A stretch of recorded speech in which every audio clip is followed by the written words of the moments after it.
ഈ കടൽ മണൽ ഖനനമെന്ന് പറയുന്ന ഈ പിന്നെ നടപ്പിലാക്കാൻ പോകുന്ന പദ്ധതി അതിനെ പറ്റിയിട്ട് പലതരത്തിലുള്ള അഭിപ്രായങ്ങൾ നമുക്കിവിടെ വന്നിട്ടുണ്ട്. അപ്പം ഞാൻ പറയുന്നത് പ്രധാനമായിട്ടും എൻ്റെ ഒരു പിന്നെ ഈ ഫീൽഡ് നോളജ് വെച്ചിട്ടുള്ള കാര്യങ്ങളാണ് കൂടുതലായിട്ട് പറയുന്നത്. ശരിക്കും പറഞ്ഞാൽ ഈ കടൽ മണൽ ഖനനം തുടങ്ങിയപ്പോൾ പെട്ടെന്ന് നടത്തിയൊരു പഠനമല്ല. ഇതിന് ചില പഠനങ്ങൾ നമ്മൾ പാരലായിട്ട് നടത്തിക്കൊണ്ടിരുന്നത് ഈ കടൽമലം ഖനനവുമായിട്ട് ബന്ധപ്പെട്ട പ്രശ്നങ്ങൾ വന്നപ്പോൾ അത് നമ്മൾ ഹൈലൈറ്റ് ചെയ്തു. അതുകൊണ്ടാണ് നമുക്കൊരു പെട്ടെന്നൊരു റിപ്പോർട്ട് തയ്യാറാക്കാനായിട്ട് പറ്റിയെന്നുള്ളതാണ്.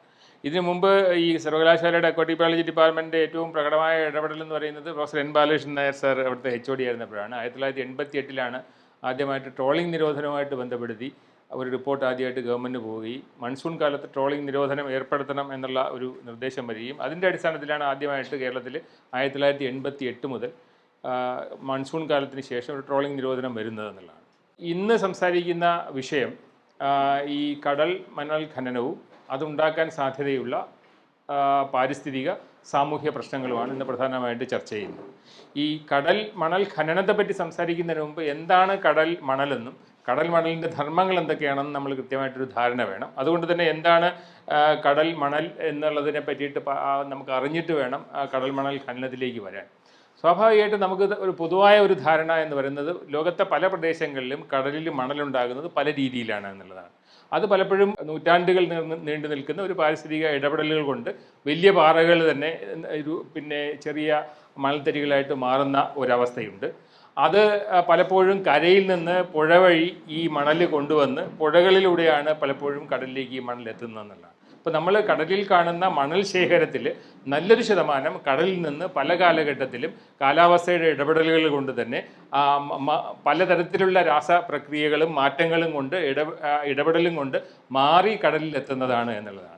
നമ്മുടെ കേരളത്തിൻ്റെ പശ്ചാത്തലത്തിൽ പറയുകയാണെങ്കിൽ കേരളത്തിൽ ഇത്രയധികം നദികളുണ്ട്. 44 നദികളുള്ളതിൽ 41 കടലിലേക്ക് അറബിക്കടലിലേക്ക് ഒഴുകുന്നവയാണ്. അങ്ങനെ പലതവണ കാലാകാലങ്ങളായിട്ട് പുഴ കൊണ്ടുവന്ന മണലാണ് ഇന്ന് പ്രധാനമായിട്ടും മണൽ ശേഖരമായിട്ട് കടലിലുള്ളത് എന്നുള്ളതും കൂടി നോക്കണം. അതിൽ ധാതു ലവണങ്ങളും ഉണ്ടാകും എന്നുള്ളതാണ്. അത് പല തലങ്ങളിൽ പല സ്ഥലങ്ങളിൽ അതിൻ്റെ കടലിൻ്റെ കിടപ്പനുസരിച്ച് ഭൂപ്രകൃതി അനുസരിച്ച് പല സ്ഥലങ്ങളിലും ഡെപ്പോസിറ്റ് ചെയ്യപ്പെട്ടിട്ടുണ്ടാവാം, അടിഞ്ഞുകൂടിയിട്ടുണ്ടാകാം. അതിനകത്ത് മണലുണ്ടാകാം, അതിനോട് തന്നെ ചെളിയുണ്ടാകാം, എക്കലുണ്ടാകാം. അങ്ങനെ പല വസ്തുക്കളും കടലിൻ്റെ അടിത്തട്ടിൽ അടിഞ്ഞുകൂടിയിട്ട് അതാണ് ഇന്ന് കടലിൻ്റെ അടിത്തട്ടായിട്ട് മാറിയിരിക്കുന്നത് എന്നുള്ളത് മനസ്സിലാക്കണം. അതിന് ഇത്രയധികം നൂറ്റാണ്ടുകളുടെ ഒരു പഴക്കം ഇത്തരത്തിലുള്ള കടലിൻ്റെ അടിത്തട്ടിലുള്ളത് കൊണ്ട് തന്നെ അതിന് ഒരുപാട് പാരിസ്ഥിതിക പ്രത്യേകതകളുണ്ട്, സവിശേഷതകളുണ്ട്. ഉദാഹരണം, ഈ കടലിൻ്റെ അടിത്തട്ടിലാണ് ഒരുപാട് ജീവികൾ, പ്രത്യേകിച്ചും ആഴക്കടൽ ഈ കടലിൻ്റെ അടിത്തട്ടിൽ ജീവിക്കുന്ന ഒരുപാട് വാണിജ്യ പ്രാധാന്യമുള്ള മത്സ്യങ്ങളുണ്ട്, ചെമ്മീനുകളുണ്ട്. ഇതിൻ്റെ എല്ലാം ഭക്ഷണം കണ്ടെത്തുന്ന ഒരു പ്രധാനപ്പെട്ട മേഖല കടലിൻ്റെ അടിത്തട്ടാണ്. അപ്പോൾ കടലിൻ്റെ ഭക്ഷ്യശൃംഖലയിൽ ഏറ്റവും പ്രധാനപ്പെട്ട ഒരു കണ്ണിയാണ് കടലിൻ്റെ അടിത്തട്ട്, അവിടുത്തെ മണൽ എന്നുള്ളതാണ് നമ്മൾ ആദ്യം മനസ്സിലാക്കേണ്ടത് എന്നുള്ളതാണ്. ഒപ്പം പുതിയ പഠനങ്ങളൊക്കെ കാണിക്കുന്നത് ലോകത്ത് ഏറ്റവും അധികം ജൈവ പിണ്ഡം അല്ലെങ്കിൽ ബയോമാസ് ആയിട്ട് കാണുന്നത് സൂക്ഷ്മജീവികളാണ്. അപ്പോൾ ഈ കടലിൻ്റെ അടിത്തട്ടിൽ കാണുന്ന സൂക്ഷ്മജീവികൾ, ബാക്ടീരിയ ഉൾപ്പെടെയുള്ള സൂക്ഷ്മജീവികളാണ് വെള്ളത്തിൻ്റെ സ്വയം ശുദ്ധീകരണ ശേഷി എന്ന് പറയും. ഇതിന് സെൽഫ് പ്യൂരിഫിക്കേഷൻ എന്ന് പറയും. അതായത് കടലിലേക്ക് എത്തുന്ന മലിനവസ്തുക്കളെ മാറ്റിയിട്ട് പിന്നെ ഉപയോഗയോഗ്യമായ വസ്തുക്കളാക്കി മാറ്റുന്ന പ്രധാന ധർമ്മം നിർവഹിക്കുന്നത് കടലിൻ്റെ അടിത്തട്ടിലുള്ള സൂക്ഷ്മജീവികളാണെന്നുള്ളതാണ്. ഏത് ജലാശയത്തിൻ്റെ ആയാലും അടിത്തട്ടിൽ കാണുന്ന മണലിൽ ചെളിയിൽ കാണുന്ന സൂക്ഷ്മജീവികളാണ് ഈ വെള്ളത്തിൻ്റെ ഒരു സ്വയം ശുദ്ധീകരണ പ്രക്രിയ നിർവഹിച്ചു കൊണ്ടേയിരിക്കുന്നത്. ഇത് ഒരു പ്രധാനപ്പെട്ട ധർമ്മമാണ്. ഇനി ഇതിന് ഒരുപാട് പാരിസ്ഥിതിക ധർമ്മങ്ങളുണ്ട്. കടലിലെ അടിത്തട്ടിൽ മണൽ വെറുതെ കിടക്കുകയല്ല. അതിൽ ഒന്നാമത്തെ ധർമ്മമാണ് ഞാൻ നേരത്തെ സൂചിപ്പിച്ചത്. ഇത് ഒരുപാട് ജീവജാലങ്ങളുടെ ഒരു ആവാസ കേന്ദ്രമാണ്. അത് അവിടെയാണ് താമസിക്കുന്നത്. പല മത്സ്യങ്ങളുടെയും ഈ ബന്ധിക്ക് അല്ലെങ്കിൽ അടിത്തട്ടിൽ ജീവിക്കുന്ന ജീവജാലങ്ങളാണ് അവയുടെ പ്രധാനപ്പെട്ട ഭക്ഷണ സ്രോതസ് എന്നുള്ളത് മനസ്സിലാക്കണം. അതാണ്. അപ്പോൾ നിരവധി ജീവികൾ, ഞണ്ടുകൾ ഉൾപ്പെടെയുള്ള ചെമ്മീനുകൾ ഉൾപ്പെടെ അവിടെയാണ് താമസിക്കുന്നത് എന്നും കൂടി മനസ്സിലാക്കണം. അത് ഒന്നാമത്തെ കാര്യം. രണ്ടാമത്, പല മത്സ്യങ്ങളും ചെമ്മീനും ഒക്കെ മുട്ടയിടുന്നതും കുഞ്ഞുങ്ങളെ വളർത്തുന്നതും ഇതുമായിട്ട് ബന്ധപ്പെട്ട പ്രദേശങ്ങളിലാണ് എന്നുള്ളതാണ്. ചെമ്മീനുകൾ ഉൾപ്പെടെ മുട്ടയിടുന്നത് അവിടെയാണെങ്കിലും അതിൻ്റെ കുഞ്ഞുങ്ങൾ വളരുന്നത് ജലത്തിലാണെങ്കിലും മുട്ടയിടുന്നതും മുട്ട നിക്ഷേപിക്കുന്നതും പല സ്ഥലങ്ങളും അടിത്തട്ടുമായിട്ട് ബന്ധപ്പെട്ട സ്ഥലങ്ങളാണ്. അടിത്തട്ടിൽ മാത്രം മുട്ടയിടുന്ന മത്സ്യങ്ങളുമുണ്ട്, മറ്റു ജീവജാലങ്ങളും ഉണ്ട്. അപ്പോൾ പല ജീവികളുടെയും ഒരു ആഹാര സമ്പാദന കേന്ദ്രമാണ്, ആവാസ വ്യവസ്ഥയാണ്, അവരുടെ പലരുടെയും പ്രജനന കേന്ദ്രമാണ് എന്നുള്ളതും കൂടി നമ്മൾ ഓർക്കണം. ഇത് നേരത്തെ പറഞ്ഞതുപോലെ അതൊരു നാച്ചുറൽ ഫിൽട്രേഷൻ സിസ്റ്റമാണ്. അത് പല വസ്തുക്കളെയും, വിഷമുള്ള പല വസ്തുക്കളെയും ആവാഹിക്കുന്നുണ്ട്. അതിന് വിഷാംശം ഇല്ലാത്തവയാക്കി മാറ്റുന്നുണ്ട്. അതിനൊരു പ്രശ്നവും കൂടിയുണ്ട്, പലപ്പോഴും ഈ വിഷവസ്തുക്കളുടെ എല്ലാം ശേഖരമായിട്ടും കൂടി അടിത്തട്ട് മാറുമെന്നുള്ള രണ്ട് ധർമ്മങ്ങളുണ്ട് എന്നുള്ളത് നമ്മൾ മനസ്സിലാക്കണം എന്നുള്ളതാണ്. അത് ഒന്ന്. രണ്ടാമത്, ഈ കടലിൻ്റെ അടിത്തട്ടിലെ മണൽ ചെയ്യുന്ന വലിയൊരു പാരിസ്ഥിതിക സേവനം എന്ന് പറയുന്നത് തിരമാലയുടെ ഊർജ്ജത്തെ കുറയ്ക്കുന്നു എന്നുള്ളതാണ്. അപ്പോൾ വലിയ പല തട്ട്, ഇത് ഒരു തട്ടായിട്ടല്ല കിടക്കുന്നത്, പല തട്ടിൽ ആയിട്ടാണ് അടിത്തട്ടിലെ മണൽ കാണുന്നത്. അപ്പോൾ അതുകൊണ്ട് തന്നെ അവ തിരയുടെ ഊർജ്ജം ചെറുതാക്കാനും അത് കുറയ്ക്കാനുമുള്ള വലിയൊരു പാരിസ്ഥിതിക പങ്ക് വഹിക്കുന്നുണ്ട്. അതുതന്നെയാണ് പലപ്പോഴും തീരത്തെ സംരക്ഷിച്ച് നിർത്തുന്നത്. ഇത്തരം മണൽ ശേഖരങ്ങളും ഒപ്പം കടലിൽ കാണുന്ന പിന്നെ പാറപ്പാലുകളും അല്ലെങ്കിൽ പാറക്കെട്ടുകളുമാണ്. അതിലേക്ക് ഞാൻ പിന്നീട് വരാം. അപ്പോൾ ഇതാണ് പ്രധാനപ്പെട്ട ഒരു പാരിസ്ഥിതിക സേവനം. അതിൽ കടലിൻ്റെ മണൽ ചെയ്യുന്ന പാരിസ്ഥിതിക പ്രാധാന്യം എന്ന് പറയുന്നത് ഒന്ന് തീർച്ചയായിട്ടും തീര സംരക്ഷണമാണ്. തീരത്തെ സംരക്ഷിച്ച് നിർത്തുന്നു എന്ന് മാത്രമല്ല, പലപ്പോഴും ഈ മണൽ പല രീതിയിൽ യാത്ര ചെയ്യുന്നുണ്ട് കടലിൽ നമ്മൾ കാണാതെ തന്നെ. ഉദാഹരണം, നമുക്ക് കേരള തീരം മാത്രം നോക്കിയാൽ നിങ്ങൾക്കത് മനസ്സിലാകും. മഴ കഴിയുമ്പോൾ പലപ്പോഴും തീരങ്ങളെല്ലാം ഇല്ലാതാകുന്നുണ്ട്. അത് കഴിഞ്ഞിട്ട് മഴ കഴിഞ്ഞ് മാറുമ്പോഴേക്കും ഈ തീരം തിരിച്ചു വരുന്നുണ്ട്. തിരുവനന്തപുരത്തായാലും ശംഖുമുഖം ബീച്ചായാലും നമുക്ക് പലപ്പോഴും ഒരു മഴ കഴിയുമ്പോൾ ഇതില്ലാതെയാവും. കുറച്ച് കഴിയുമ്പോഴത്തേക്കും ആ തീരം വയ്ക്കുകയും ചെയ്യും. ഇതെന്തുകൊണ്ടാണ് സംഭവിക്കുന്നത്? തീരത്തിന് സമാന്തരമായിട്ട്, പ്രത്യേകിച്ചും കടലാക്രമണം നടക്കുമ്പോൾ തീരത്തിന് സമാന്തരമായിട്ട് ഈ മണൽ യാത്ര ചെയ്യുന്നുണ്ട്. ഇതിന് ലോഞ്ചിറ്റ്യൂഡിനൽ ഡ്രിഫ്റ്റ് എന്ന് പറയും. അപ്പോൾ ഈ മണൽ എടുത്തുകൊണ്ട് പോകും. കാറ്റ് ഒരു ദിശയിൽ അടിക്കുമ്പോഴത്തേക്കും മണലെല്ലാം എടുത്തുകൊണ്ട് പോവുകയും ഒരു കാലത്തിന് ശേഷം കാറ്റ് തിരിഞ്ഞു വീശാൻ പോകുമ്പോൾ ഈ മണലെല്ലാം തിരിച്ചു വരികയും ചെയ്യും. അപ്പോൾ ഇപ്പോൾ പലപ്പോഴും തീരശോഷണം നടക്കാനുള്ള പ്രധാനപ്പെട്ട കാരണം ഈ എടുത്തുകൊണ്ടുപോകുന്ന മണൽ മുഴുവൻ തിരിച്ചു വരുന്നില്ല. എന്തുകൊണ്ടാണ് സംഭവിക്കുന്നത്? തീരപ്രദേശങ്ങളിൽ ഒരുപാട് നിർമ്മിതികൾ വന്നിരിക്കുന്നു. അത് ഹാർബറുകളാകാം, പുലിമുട്ടുകളാകാം. അപ്പോൾ പോകുന്ന മണൽ പലപ്പോഴും തിരിച്ചു വരുന്നില്ല. അപ്പോൾ കേരളത്തിൻ്റെ തീരപ്രദേശങ്ങളിൽ 590 കിലോമീറ്റർ തീരപ്രദേശങ്ങളിൽ പലപ്പോഴും തീരങ്ങൾ ഇല്ലാതാകാനുള്ള പ്രധാനപ്പെട്ട കാരണം ഇതുപോലെയുള്ള നിർമ്മിതികളാണ്, അശാസ്ത്രീയമായ നിർമ്മിതികളാണ് എന്നുള്ളതാണ്. ഇനി നിർമ്മിതി സ്വാഭാവികമായിട്ടുണ്ടാകുന്ന ചോദ്യം, ഈ നിർമ്മിതികളൊന്നും ലോകത്ത് എവിടെയില്ലേ? കേരളത്തിൽ മാത്രമാണോ ഉള്ളത്? ഇവിടുത്തെ മാത്രം പ്രശ്നമാണ്? നിർമ്മിതികൾ എല്ലാ സ്ഥലത്തും ഉണ്ടാകുന്നുണ്ട്. അപ്പോൾ നിർമ്മിതി ഉണ്ടാകുമ്പോൾ, ഇത്തരത്തിലുള്ള നിർമ്മിതികൾ ഉണ്ടാകുമ്പോൾ തീരം പോകുമോ എന്നുള്ളത് ഒരു ശാസ്ത്രീയ ഒരു വശമാണ്. അപ്പോൾ എന്താണ് പരിഹാരം? അപ്പോൾ ഇത്തരത്തിലുള്ള നിർമ്മിതികളോടൊപ്പം തന്നെ ആ മണൽ തിരിച്ച് കരയിലേക്ക് പമ്പ് ചെയ്യാനുള്ള സാൻഡ് പൈപ്പിംഗ് എന്നൊരു സംവിധാനം എല്ലാത്തിനും ഒരു പരിഹാരമായിട്ട് പറയാറുണ്ട്. നമ്മൾ സാൻഡ് പൈപ്പിംഗ് ചെയ്യാറില്ല. അപ്പോൾ സാൻഡ് പൈപ്പിംഗ് ചെയ്യാത്തത്തോളം കാലം ഈ തീരം ഒരിക്കലും തിരിച്ചു വരില്ല എന്നുള്ളതാണ്. പഴയ ആരോഗ്യത്തോടു കൂടി തിരിച്ചു വരില്ല. ഇത് കേരളത്തിൽ സംഭവിക്കുന്ന ഒരു പ്രക്രിയയാണ്. അപ്പോൾ തീരം നിലനിർത്തുന്നതിൽ ഈ മണൽ ശേഖരത്തിന് ഒരു വലിയ പങ്കുണ്ട് എന്നുള്ളതാണ്. ഇനി നമ്മൾ ഭാവിയിലെ കേരളത്തിൻ്റെ വികസനത്തെപ്പറ്റി ചിന്തിച്ചു കഴിഞ്ഞാൽ, ഈ ടൂറിസ്റ്റുകളൊക്കെ തന്നെയും കേരളത്തിൻ്റെ തീരപ്രദേശത്തേക്ക് എത്തുന്നത് മണൽത്തീരം കാണാനാണ്. അതല്ലാതെ കോൺക്രീറ്റ് അല്ലെങ്കിൽ കരിങ്കൽ നിർമ്മിതികൾ കാണാനല്ല. അപ്പോൾ ടൂറിസം പ്രൊമോഷന് ഏറ്റവും പ്രധാനപ്പെട്ട പങ്ക് ഈ മണൽ തീരങ്ങൾ വഹിക്കുന്നുണ്ട് എന്നുള്ളത് നമുക്ക് മനസ്സിലാക്കണം. വേറൊരു ധാരണ എന്ന് പറയുന്നത്, ഈ കടലിലെ ചില ആവാസ വ്യവസ്ഥകളുണ്ട്. ഉദാഹരണം, കടലിൻ്റെ അഴിമുഖവുമായിട്ട് ചേർന്ന് കാണുന്ന കണ്ടൽക്കാടുകൾ. കണ്ടൽക്കാടുകൾക്ക് വലിയൊരു ധർമ്മമുണ്ട്. കണ്ടൽക്കാടുകളും ഒരു സാധാരണ ഒരു വനവും തമ്മിൽ പ്രധാനപ്പെട്ട വ്യത്യാസമുണ്ട്, പ്രത്യേകിച്ച് കാർബൺ സംഭരിക്കുന്നതിൽ. കാർബൺ സംഭരിക്കുന്നതിൻ്റെ പ്രധാനപ്പെട്ട വ്യത്യാസം, ഈ സാധാരണ ഒരു കാട്ടിലെ അല്ലെങ്കിൽ ഒരു വനപ്രദേശത്തെ ചെടികൾ പ്രധാനമായിട്ടും കാർബൺ സംഭരിക്കുന്നത് പ്രകാശ സംരക്ഷണത്തിന് വേണ്ടിയിട്ട് കാർബൺ എടുക്കും. അത് അതിൻ്റെ തടിയും അല്ലെങ്കിൽ അതിൻ്റെ വളർച്ചയ്ക്ക് വേണ്ടിയിട്ട് ഉപയോഗിക്കും, അതിൻ്റെ ബയോമാസായിട്ട് മാറ്റും. പക്ഷേ താഴേക്ക് അധികം ഇറങ്ങിപ്പോകില്ല, കാരണം വേരിറങ്ങിപ്പോകുന്നത് വളരെ കുറവാണ്. അപ്പോൾ അതേസമയം ഈ കടലുമായിട്ട് ബന്ധപ്പെട്ട കണ്ടൽക്കാടുകളായാലും ശരി, പിന്നെ ചതുപ്പ് പ്രദേശങ്ങളായാലും ശരി, അതുപോലെ തന്നെ ഈ പുൽമേടുകൾ, കടലിൽ കാണുന്ന സീഗ്രാസ് ബെഡ്സ്, ഇതിൻ്റെയൊക്കെ ഒരു പ്രധാനപ്പെട്ട ധർമ്മം എന്ന് പറയുന്നത്, ഇത് സസ്യങ്ങളിൽ പിന്നെ കാർബൺ പിടിച്ചു വെക്കും, അതിനോടൊപ്പം തന്നെ ഭൂമിയിലേക്ക് ആ കാർബൺ വിടുകയും ചെയ്യും. ഇതൊരു വലിയ വ്യത്യാസമാണ്. എന്തുകൊണ്ടാണ് വിടുന്നത്? അങ്ങനെ വിടുമ്പോഴുള്ളൊരു പ്രത്യേകത, ഇത് കരയിൽ സംഭവിക്കുന്നുണ്ട്, പക്ഷേ അവിടെ ഓക്സിജൻ ഇല്ലാത്ത ഒരു മണ്ണാണ്. അപ്പോൾ ഓക്സിജൻ കുറഞ്ഞ മണ്ണാണ്. അപ്പോൾ ഓക്സിജൻ കുറഞ്ഞ മണ്ണാകുമ്പോൾ പിടിച്ചു വെക്കുന്ന കാർബൺ ഒരുപാട് കാലം അവിടെ നിൽക്കും എന്നുള്ളതാണ്. അപ്പോൾ അതുകൊണ്ട് തന്നെ അതുകൊണ്ടാണ് കടലുമായിട്ട് ബന്ധപ്പെട്ട ഈ ആവാസ വ്യവസ്ഥകളെ ബ്ലൂ കാർബൺ എക്കോസിസ്റ്റംസ് എന്ന് പറയുന്നത്. കണ്ടൽക്കാടുകൾ, ഈ ചതുപ്പുകൾ, അതിനോടൊപ്പം തന്നെ കടലിലെ പുൽമേടുകൾ. അപ്പോൾ അന്തരീക്ഷത്തിലുള്ള കാർബൺ അതിൻ്റെ ശരീരത്തിൽ പിടിച്ചു വെക്കുന്നു എന്നുള്ളത് മാത്രമല്ല, അത് മണ്ണിലേക്കും കൂടി ഇറക്കുന്നു. മണ്ണിലത് അന്തരീക്ഷത്തിലേക്ക് എത്താതെ അവിടെ തന്നെ തങ്ങി നിൽക്കുന്നു. അപ്പോൾ കാർബൺ സ്റ്റോറേജ് എന്ന് പറയുന്ന ഒരു പ്രധാനപ്പെട്ട ഒരു ധർമ്മം, പ്രത്യേകിച്ചും കാലാവസ്ഥാ വ്യതിയാനത്തെ പ്രതിരോധിക്കാനുള്ള ഒരു സംവിധാനം ഈ കടലിലെ അടിത്തട്ടിലെ മണ്ണ് അല്ലെങ്കിൽ ചെളി ഇത് ചെയ്യുന്നുണ്ട് എന്നുള്ളതാണ്. പിന്നെ ഒരുപാട് ജൈവസമ്പന്നതയെ സപ്പോർട്ട് ചെയ്യുന്ന ഒരു ആവാസ വ്യവസ്ഥയുമാണ്.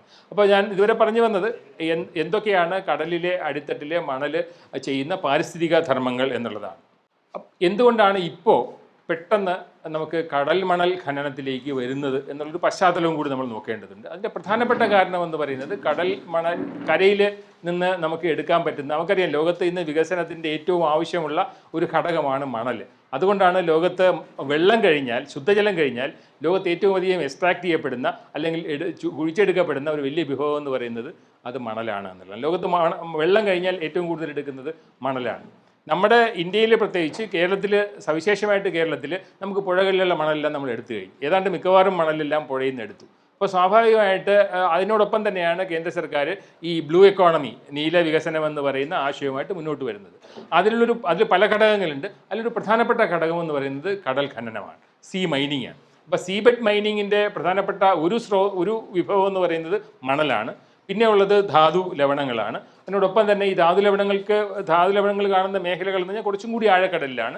അത് പ്രത്യേകിച്ച് മാംഗനീസ് നോഡ്യൂൾ പോലുള്ള കോപ്പർ ഡെപ്പോസിറ്റ് പോലുള്ള നോഡ്യൂളുകളെല്ലാം കടലിൻ്റെ അടിത്തട്ടിലുണ്ട്. അപ്പോൾ സ്വാഭാവികമായിട്ടും കരയിലെ മണൽ ശേഖരം കഴിയുമ്പോൾ തീർച്ചയായിട്ടും കടലിലേക്ക് ഇറങ്ങേണ്ടുന്ന ഒരു സാഹചര്യം വരും. പക്ഷേ അങ്ങനെ വരുമ്പോൾ സ്വാഭാവികമായിട്ടും ഇത് എവിടെ ചെയ്യണം, എന്ത് ചെയ്യണം, അതിൻ്റെ പാരിസ്ഥിതിക പ്രത്യാഘാതങ്ങൾ എന്തൊക്കെയാണ്, അതിൻ്റെ സാമൂഹ്യ വശങ്ങൾ എന്തൊക്കെയാണ്, ഇതിനെപ്പറ്റിയുള്ള കൃത്യമായിട്ടുള്ളൊരു ധാരണ നമുക്ക് വേണ്ടി വരും എന്നുള്ളതാണ് ഇതിൻ്റെ ഒരു പശ്ചാത്തലം എന്ന് പറയുന്നത്.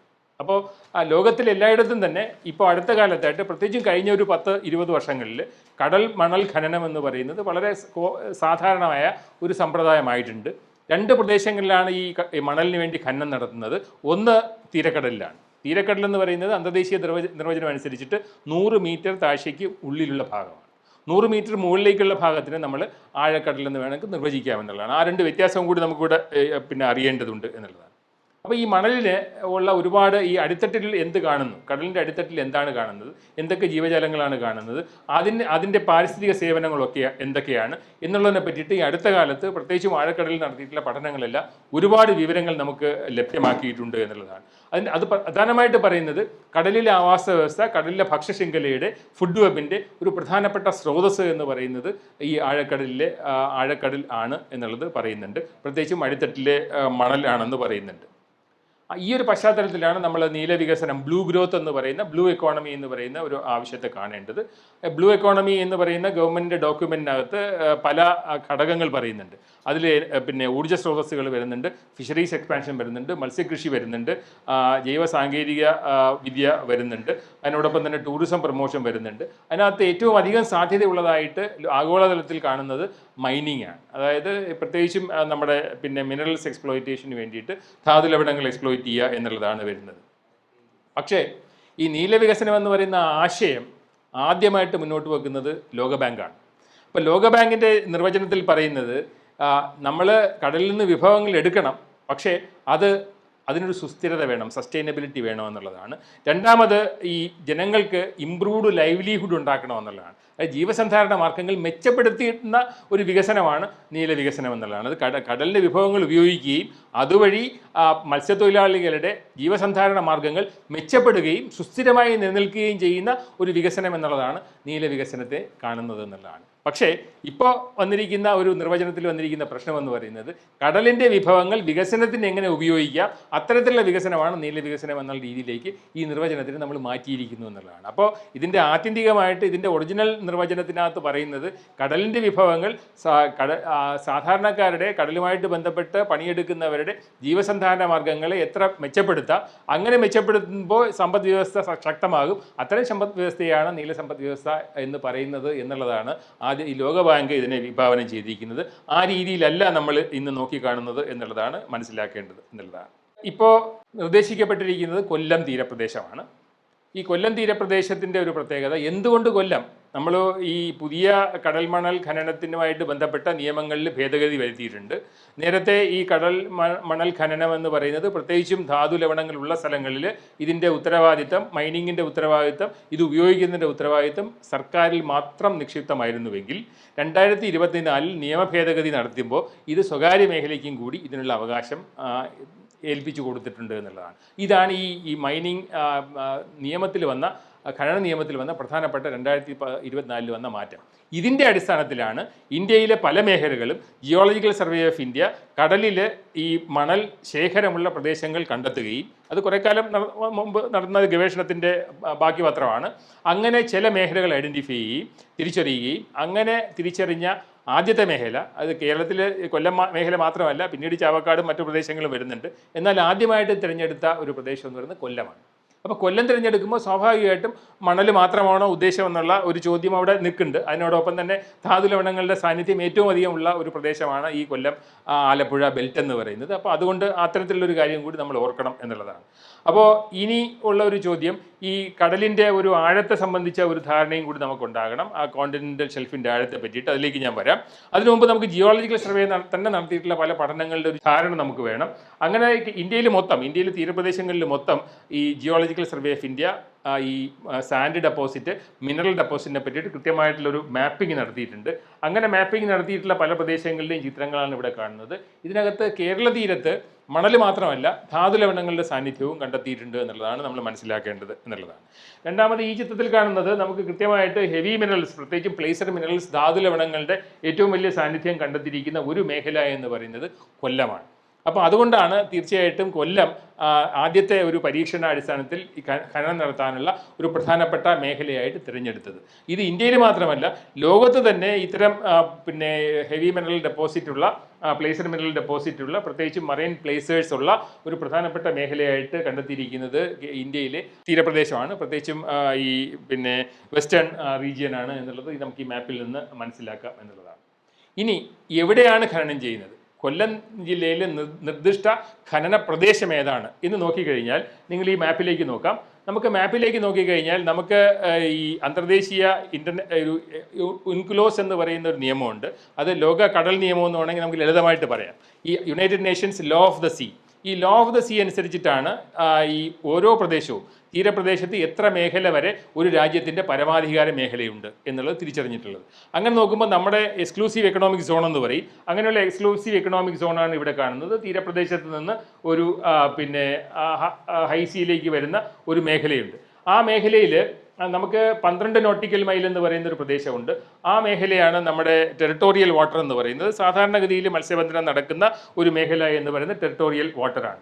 നമുക്ക് ടെറിട്ടോറിയൽ വാട്ടർ എന്ന് പറയുന്നത് ഏതാണ്ട് ഒരു 22 കിലോമീറ്റർ, 12 നോട്ടിക്കൽ മൈലാണ്, 22.22 കിലോമീറ്റർ. സാധാരണഗതിയിൽ പരമ്പരാഗത മത്സ്യത്തൊഴിലാളികളെല്ലാം മത്സ്യബന്ധനം നടത്തുന്ന ഒരു മേഖലയാണ് ടെറിട്ടോറിയൽ വാട്ടർ എന്ന് പറയുന്നത്. ഈ ജിയോളജിക്കൽ സർവേ ഓഫ് ഇന്ത്യ പറയുന്നത് ടെറിട്ടോറിയൽ വാട്ടറിന് പുറത്താണ് ഈ മേഖല എന്നുള്ളതാണ്. താത്വികമായിട്ട് ശരിയാണ്, സാങ്കേതികമായിട്ട് ശരിയാണ്. ഈ മഞ്ഞ നിറത്തിൽ കാണുന്നതാണ് സാൻഡ് ബ്ലോക്ക് എന്ന് പറയുന്നൊരു മേഖല. ഈ സാൻഡ് ബ്ലോക്കുകളിൽ നിന്നാണ് മൈനിങ് നടത്തുന്നത്. ഈ മൈനിങ് നടത്തുന്ന മേഖല തൊട്ട് പുറത്താണ്. ഈ നമ്മൾ ടെറിട്ടോറിയൽ വാട്ടർ എന്ന് പറയുന്ന ഈ 12 നോട്ടിക്കൽ മൈലിന് തൊട്ട് പുറത്താണ് എന്നുള്ളതാണ് നമ്മൾ മനസ്സിലാക്കേണ്ടത്.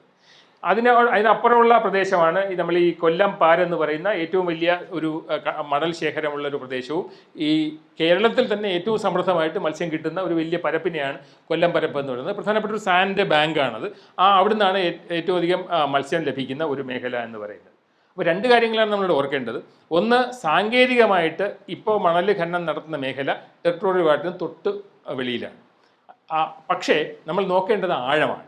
ഇപ്പോൾ പുതിയ ഒരു ധാരണ അനുസരിച്ചിട്ട് ഈ മണൽ കുഴിച്ചെടുക്കുന്ന മേഖല 100 മീറ്ററിന് പുറത്താണെന്നും അവിടെയാണ് മൈനിങ് നടത്തുന്നതെന്നുള്ളതാണ് അവകാശവാദം. പക്ഷേ ഈ ഇത് ജിയോളജിക്കൽ സർവേ പറഞ്ഞിരിക്കുന്ന മാപ്പിലെ പ്രദേശമാണ്. ഈ പ്രദേശങ്ങളെല്ലാം തന്നെ 70 മീറ്ററിന് താഴെയാണ്. 70 മീറ്ററിന് താഴെയാണെന്ന് വെച്ചാൽ ആ പ്രദേശങ്ങളിലൊക്കെ തന്നെ ഇപ്പോഴും നിരന്തരമായിട്ട് മത്സ്യത്തൊഴിലാളികൾ മീൻ പിടിക്കാൻ പോകുന്ന മേഖലയാണ്. നിങ്ങൾക്ക് എല്ലാവർക്കും അറിയാം, ഇപ്പോൾ പഴയ പോലെയല്ല. ഇപ്പോൾ ഔട്ട്ബോർഡ് എഞ്ചിനുകളെല്ലാം ചൈനീസ് എഞ്ചിനുകളാണ്. ഈ എഞ്ചിൻ ഉപയോഗിച്ചിട്ട് മീൻ പിടിക്കുന്ന മേഖലകൾ തന്നെയാണ് ഈ 70 മീറ്ററിനകത്ത് വരുന്ന ഒരു പ്രദേശം. അതിനർത്ഥം ഇപ്പോൾ പ്രപ്പോസ് ചെയ്തിരിക്കുന്ന സാൻഡ് ബ്ലോക്കുകളായിട്ട് പ്രപ്പോസ് ചെയ്തിരിക്കുന്ന എല്ലാ മേഖലകളും 70 മീറ്ററിന് അകത്താണ്. അത് നോട്ടിക്കൽ മൈൽ അനുസരിച്ചിട്ട് ടെറിട്ടോറിയൽ വാട്ടറിന് പുറത്താണെങ്കിലും മത്സ്യബന്ധന മേഖലയാണ് ഈ ഇപ്പോൾ പ്രപ്പോസ് ചെയ്തിരിക്കുന്ന സാൻഡ് മൈനിങ് പ്രപ്പോസ് ചെയ്തിരിക്കുന്ന മേഖലകളെല്ലാം. ഒന്ന്. രണ്ടാമത്, ആഴക്കടൽ ഖനനം എന്നാണ് ഈ പ്രപ്പോസലിൽ പറയുന്നത്. ഈ 100 മീറ്ററിന് താഴെയാണെങ്കിൽ ഇതിന് ആഴക്കടൽ ഖനനം എന്ന് പറയാൻ പറ്റില്ല. 200 മീറ്റർ. പക്ഷേ നമ്മൾ പലപ്പോഴും 200 മീറ്ററിന് മുകളിലാണ്. പക്ഷേ ഇവർ മൈനിങ് പറഞ്ഞിരിക്കുന്നത് 100 മീറ്ററിനാണ്. അങ്ങനെയാണെങ്കിൽ ആഴക്കടൽ ഖനനം എന്നുള്ള വാക്ക് ഇതിന് ഉപയോഗിക്കാൻ പറ്റില്ല. ഇത് തീരദേശ ഖനനമാണ്. ഈ മത്സ്യത്തൊഴിലാളികൾ മീൻ പിടിക്കുന്ന മേഖലയാണ്. രണ്ടാമത്തെ ആർഗ്യുമെൻ്റ് എന്ന് പറയുന്നത് ഈ കൊല്ലം പരപ്പ് എന്ന് പറയുന്നത് കരയിൽ നിന്നും ഏതാണ്ട് 100 കിലോമീറ്റർ വരെ മാറിയിട്ടാണ് എന്നുള്ളതാണ്. പക്ഷേ നമ്മൾ ഈ പ്രപ്പോസ് ചെയ്തിരിക്കുന്ന ഈ സാൻഡ് ബ്ലോക്കുകളിൽ നോക്കുകയാണെങ്കിൽ കേവലം 35 കിലോമീറ്റർ മാത്രമേ ഉള്ളൂ. ഈ പ്രദേശത്ത് കൂടിയാണ് പലപ്പോഴും ട്രോളറുകൾ ഉൾപ്പെടെയുള്ള മത്സ്യബന്ധനയാനങ്ങൾ മത്സ്യബന്ധനത്തിനായിട്ട് പോകുന്നതെന്നുള്ളതാണ്. 2 പ്രശ്നങ്ങളാണുള്ളത്. ഒന്നാമത്തത് ഈ പ്രപ്പോസ് ചെയ്തിരിക്കുന്ന മേഖല എന്ന് പറയുന്നത് ആഴക്കടലല്ല, അത് തീരക്കടലാണ്. രണ്ടാമത്തത് ഈ മേഖലയ്ക്ക് തൊട്ടടുത്താണ് നമ്മുടെ കൊല്ലം പരപ്പ് കാണുന്നത്. അപ്പോൾ അതുകൊണ്ട് തന്നെ ഇവിടെ 2 പ്രശ്നങ്ങളുണ്ട്. നമുക്ക് തീരക്കടലിൽ വേറൊരു സവിശേഷമായ ആവാസ വ്യവസ്ഥയാണ്, ഞാൻ അതിലേക്ക് വരാം. അതിനോടൊപ്പം തന്നെ ഏറ്റവും അധികം കേരളത്തിൽ മത്സ്യം കിട്ടുന്ന, ചെമ്മീനുകൾ കിട്ടുന്ന ഒരു മേഖല കൊല്ലം പരപ്പാണ്. അപ്പോൾ സ്വാഭാവികമായിട്ടും കടലിലെ ഒരു ഡിസ്റ്റൻസ് എന്ന് പറയുന്നത് 30 കിലോമീറ്റർ 35 കിലോമീറ്റർ എന്ന് പറഞ്ഞാൽ ഒരു ദൂരമേ അല്ല എന്നുള്ളതാണ്. എന്ത് ചെറിയ പ്രത്യാഘാതങ്ങളാണെങ്കിലും കടലിൽ സംഭവിക്കുന്നത് ഈ തീരപ്രദേശങ്ങളിൽ റിഫ്ലക്റ്റ് ചെയ്യും എന്നുള്ള കാര്യം കൂടി നമ്മൾ മനസ്സിലാക്കണം എന്നുള്ളത്. അങ്ങനെ വരുമ്പോൾ തീർച്ചയായിട്ടും ഇതൊരു ആഴക്കടൽ ഖനനമല്ല, ഇത് തീരദേശ ഖനനമാണ്. മത്സ്യബന്ധന മേഖലകളിൽ നടക്കുന്ന ഒരു ഖനനമാണ്. തൊട്ടടുത്ത പ്രദേശങ്ങളിലാണെങ്കിൽ കൂടി അതിൻ്റെ സ്വാധീനം തീർച്ചയായിട്ടും ഈ മേഖലകളിലേക്ക് വരും എന്നുള്ളതാണ് ആദ്യം നമ്മൾ മനസ്സിലാക്കേണ്ടത്. എന്ത് സാങ്കേതിക വിദ്യയാണ് കടൽ മണൽ ഖനനത്തിനായിട്ട് ഉപയോഗിക്കുന്നത്? ഇത് വ്യത്യസ്തമായ സാങ്കേതിക വിദ്യകളുണ്ടാകാം. ആ സാങ്കേതിക വിദ്യ എന്താണെന്നുള്ളത് ഇപ്പോഴും കൃത്യമായിട്ട് വ്യക്തമാക്കിയിട്ടില്ല എന്നുള്ളതാണ്. പക്ഷേ എന്ത് സാങ്കേതിക വിദ്യ ഉപയോഗിച്ചാലും 2 രീതിയിലാണ് സാങ്കേതിക വിദ്യ ഉപയോഗിക്കാൻ സാധ്യതയുള്ളത്. ഒന്ന്, വളരെ ആഴക്കടലാണെങ്കിൽ 200 മീറ്ററിനൊക്കെ താഴെയാണെന്നുണ്ടെങ്കിൽ തീർച്ചയായിട്ടും വലിയ കോയിലുകൾ ഉപയോഗിച്ചിട്ട് മണലിനകത്തേക്ക് ഇറക്കിയിട്ട് ഇത് വലിച്ചെടുക്കുകയാണ് ചെയ്യുന്നത്. ഈ മണൽ മുഴുവൻ വലിച്ചെടുക്കുകയാണ് ചെയ്യുന്നത്. എന്നാൽ ഇത് വളരെ ചിലവുള്ളൊരു പ്രക്രിയയാണ്. അപ്പോൾ സ്വാഭാവികമായിട്ടും തീരക്കടലാണെങ്കിൽ ചെയ്യാൻ സാധ്യതയിൽ ഡ്രഡ്ജ് ചെയ്യുകയാണ് ചെയ്യുന്നത്. അപ്പോൾ ഡ്രഡ്ജിങ് ആയിരിക്കും ഇവിടെ നടക്കാൻ സാധ്യതയുള്ള ഏറ്റവും സാധാരണമായിട്ടുള്ള ഒരു പ്രശ്നം. ഇനി ഡ്രഡ്ജിങ് ആണെങ്കിൽ ഉണ്ടാകാനിടയുള്ള പാരിസ്ഥിതിക പ്രശ്നങ്ങൾ എന്തൊക്കെയാണ് എന്നുള്ളത് നോക്കാം. സ്വാഭാവികമായിട്ടും ഡ്രഡ്ജിങ് ആണെങ്കിൽ മണലാണ് ശേഖരിക്കുന്നത്. മണൽ ശേഖരിക്കുമ്പോൾ നമുക്കറിയാം തീരപ്രദേശങ്ങളിൽ, പ്രത്യേകിച്ചും കടലിൻ്റെ ഉള്ളിൽ ഒരു 70 മീറ്റർ അല്ലെങ്കിൽ 100 മീറ്റർ വരെ ആഴത്തിൽ ഒരിക്കലും മണൽ ശേഖരത്തിൽ മണൽ മാത്രമായിരിക്കില്ല എന്നുള്ളതാണ്. നമ്മുടെ ഫീൽഡ് എക്സ്പീരിയൻസ് പറയുന്നത്, അവിടെ നടത്തിയിട്ടുള്ള പഠനങ്ങൾ, ആഴക്കടലിലെ ഡൈവിങ്, ഇതൊക്കെ തന്നെ നാം വ്യക്തമാക്കുന്നത് ഇവിടെ ഏറ്റവും അധികം ചെളി അടിയുന്ന മേഖലയാണ്. അപ്പോൾ സ്വാഭാവികമായിട്ടും ചെളിയും മണലും ചേർന്നുള്ള ഒരു കോമ്പൗണ്ടാണ് അവിടെ ഉണ്ടാകുക. അപ്പോൾ അങ്ങനെയുള്ള മണൽ നമുക്ക് എക്സ്ട്രാക്ട് ചെയ്യുമ്പോൾ 2 പ്രശ്നങ്ങളാണ്. മണൽ എന്തിനു വേണ്ടിയിട്ട് ഉപയോഗിക്കാനാണ്? മണൽ ഉപയോഗിക്കുന്നത് പ്രധാനമായിട്ടും നിർമ്മാണ മേഖലയിലാണ്. നിർമ്മാണ മേഖലയിൽ ഈ മണൽ ഉപയോഗിക്കുമ്പോൾ ഇതിനെ കഴുകി വൃത്തിയാക്കേണ്ടി വരും. മണൽ വലിച്ചെടുത്തു കഴിഞ്ഞാൽ ആദ്യത്തെ പണി എന്ന് പറയുന്നത് ചെളി മാറ്റുക എന്നുള്ളതാണ്. അപ്പോൾ ചെളി മാറ്റുന്ന പ്രക്രിയ കരയിൽ കൊണ്ടുവന്നല്ല ചെയ്യുന്നത്, കടലിലാണ് ചെയ്യുന്നത്. അപ്പം നല്ലൊരു ശതമാനം അവരുടെ റിപ്പോർട്ടിൽ, ജിയോളജിക്കൽ സർവേയുടെ റിപ്പോർട്ടിൽ പറയുന്നത് ഏതാണ്ട് ചില സ്ഥലങ്ങളിൽ 90% വരെ മണൽ ശേഖരമാണ് എന്നുള്ളതാണ്. ഒരു കാര്യത്തിലും ഒരു കാരണവശാലും അത് ശരിയാവില്ല. അത് നല്ല ചെളിയുടെ ഡെപ്പോസിറ്റുള്ള മേഖലയാണ്. പ്രത്യേകിച്ചും ഇപ്പോൾ നീണ്ടകര ഫിഷിംഗ് ഹാർബറിൽ ഡ്രഡ്ജിങ് നടക്കുന്നുണ്ട്. ആ ചെളിയെല്ലാം, ആ എക്കലെല്ലാം അങ്ങോട്ട് പോകുന്നുണ്ട്. വേമ്പനാട് കായലിൽ നിന്നും നല്ലൊരു ശതമാനം, വേമ്പനാട് അഷ്ടമുടി കായലിൽ നിന്ന് നല്ലൊരു ശതമാനം ചെളി അവിടെ അടിയുന്നുണ്ട്. ഇത് രണ്ടും കൊണ്ട് പല സ്ഥലങ്ങളിലും നമുക്ക് ചെടിയുടെ ശേഖരം നമുക്ക് കാണാൻ പറ്റും, പ്രത്യേകിച്ച് നമ്മുടെ നടത്തിയിട്ടുള്ള പഠനങ്ങൾ, ഡൈവിങ് പഠനങ്ങളിൽ. അപ്പോൾ ഇത് ഈ മണൽ വൃത്തിയാക്കുമ്പോൾ കടൽ മണൽ ഉപയോഗിച്ചിട്ടാണ്, കടൽ വെള്ളം ഉപയോഗിച്ചിട്ടാണ് വൃത്തിയാക്കുന്നത്. ഒരു തവണ വൃത്തിയാക്കിയാൽ പോരാ, നിരവധി തവണ മണൽ കഴുകേണ്ടി വരും. തിരിച്ച് ആ വെള്ളം വീണ്ടും കടലിലേക്ക് തന്നെയാണ് വിടുന്നത്. അപ്പോൾ സ്വാഭാവികമായിട്ടും ഈ ചെളി, മണൽ കഴുകാനായിട്ട് ഉപയോഗിക്കുന്ന വൃത്തിയാക്കി കഴിയുമ്പോൾ ഈ ചെളി മുഴുവൻ തിരിച്ച് കടലിലേക്ക് വിടുന്ന ഒരു പ്രക്രിയയാണ് സംഭവിക്കുന്നത്. ആദ്യത്തെ പ്രശ്നം, പരിസ്ഥിതി പ്രശ്നം എന്ന് പറയുന്നത് കടൽ മുഴുവൻ കലങ്ങും എന്നുള്ളതാണ്. അതിൻ്റെ സുതാര്യത നഷ്ടപ്പെടും. അത് ഉണ്ടാക്കുന്ന പ്രശ്നങ്ങൾ ഒരു വശത്ത് ഉണ്ടാകും എന്നുള്ളതാണ്. രണ്ടാമത്, ഇത് കുഴിച്ചെടുക്കുന്ന മേഖലകളെല്ലാം തന്നെ ഈ മത്സ്യങ്ങളുടെ ആഹാരം സമ്പാദിക്കുന്ന, അവർ ജീവിക്കുന്ന മേഖലയാണ്. അത് സ്വാഭാവികമായിട്ടും അടിത്തട്ടിലെ ആവാസ വ്യവസ്ഥയെ കാര്യമായിട്ട് നശിപ്പിക്കും എന്നുള്ളതാണ്. ഇത് മൈനിങ് നടത്തുന്നത് ചില ചാലുകളിലൂടെയാണ്. അപ്പോൾ ഈ ചാലുകൾ കീറുമ്പം തന്നെ അത് വെള്ളത്തിൻ്റെ ഒഴുക്കിനെയും കടലിലെ ജലപ്രവാഹത്തിൻ്റെ രീതികളെയും ഒക്കെ തന്നെ കാര്യമായിട്ട് സ്വാധീനിക്കും എന്നുള്ളതാണ്.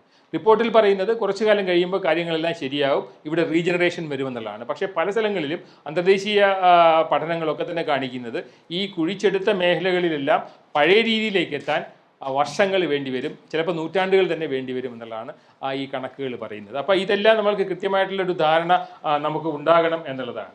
ഇതുമായിട്ട് ബന്ധപ്പെട്ട ഓരോരോ പ്രശ്നങ്ങളിലേക്ക് നമുക്ക് വരാം.